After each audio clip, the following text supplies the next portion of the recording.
Assalamu alaikum. Take a moment today to appreciate the incredible design around us.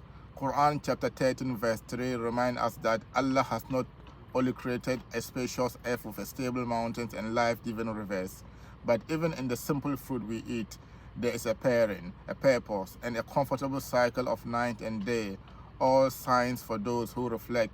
Let be among them.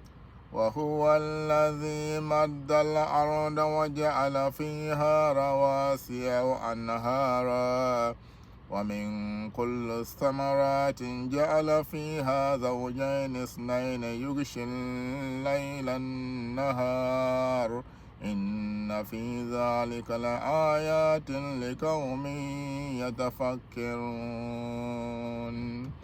الله أكبر.